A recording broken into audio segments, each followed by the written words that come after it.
camera and catch me like chasing these down the road. Are you sure that thing's sturdy enough? Tell me how dangerous this is. Yeah. Good thing the road's not too busy. Alright guys, so it is time to get our 2-post lift all set up. Luckily I hung on to all the pieces from last time. Yes, this is a all wood gantry.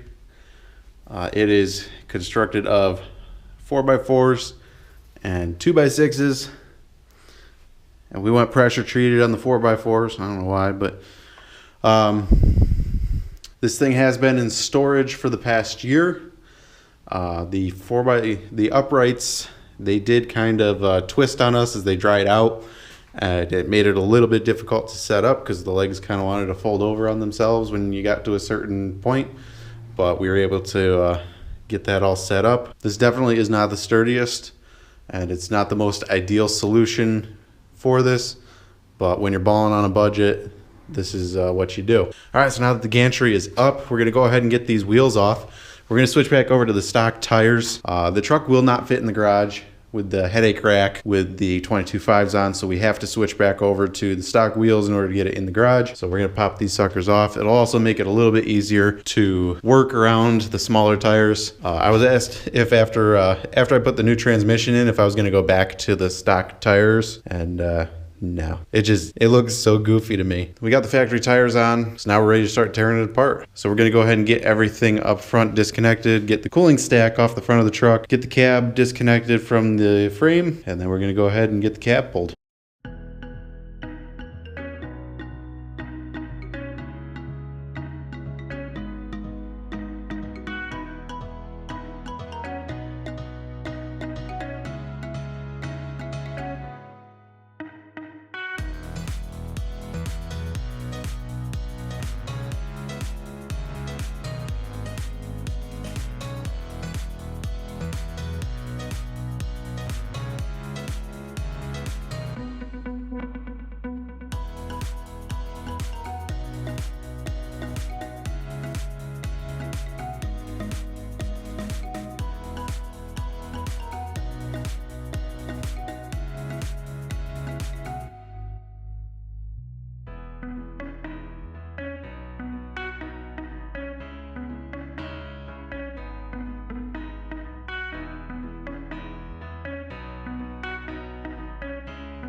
All right, so we're ready to get the cab pulled off the truck. Everything's cut loose, and we got all the bolts out, so it is ready to come off. We got the gantry all set up, so nothing to it but to do it. All right, so the cab is off, and while we have it outside still, I want to go ahead and pressure wash it.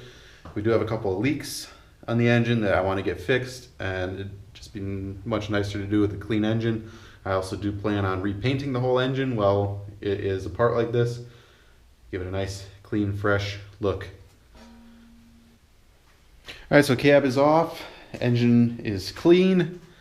We're ready to get this in the garage. The only thing I didn't take into account was the steps that I put on. When I designed the gantry, it was based on how tall the cab used to be, and it just barely cleared before, so I didn't think about that, and now the steps are going to be in our way, but I think that I can swing them around the headache rack, and everything will be just fine. But once again, this gantry isn't ideal. It's definitely a little bit shaky, especially when you get some weight on it. You know, it doesn't like creak or crack or anything, but it does move around a little bit. So if you're going to attempt something like this at home, consult an engineer, you know, just like I did, of course, and make sure you're building something strong enough to lift what you want to lift. I'm guessing that the cab weighs, with everything in it, last time we had it emptied out, but now we got the seats in it and all that. With it all loaded down like that, probably somewhere between 500 and 700 pounds. I mean, when we took it off of there, it was 4 guys and it really wasn't that bad. So 500 or 700 pounds, so it's really not all that heavy, but you want to make sure that nothing's going to go wrong, because that would suck if you dropped your cab. It'd suck even more if you dropped it on yourself. Please do not try this at home. All right, guys, so we got everything torn off the truck. Frame is pushed in the garage. It's weird to have it back in the garage like this. I didn't think I'd ever have it in the garage again, but here it is. We've been driving this thing for like a year now, and I'm pretty pleasantly surprised with everything. I didn't find any loose bolts on my way taking everything apart.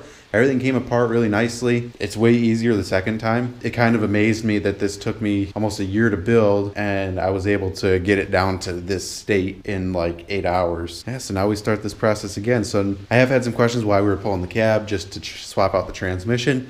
The bell housing adapter is different sizes. So this is a SAE 3, and the new transmission is a SAE 2, which is a bigger bell housing. It will actually fit between the mounts. I measured last night, and the mounts are the same distance apart, so we could just pull that off, slap the new one on, and leave it. But our new transmission is actually quite a bit longer. I did some like rough measurements when the Louisville was sitting on the back of the truck, and the measurements I got then didn't match up with the measurements I just took. So our new transmission is actually like 6 inches longer than this transmission. So I really don't want to end up moving the transfer case back any, and I don't have a whole lot of room to do that either.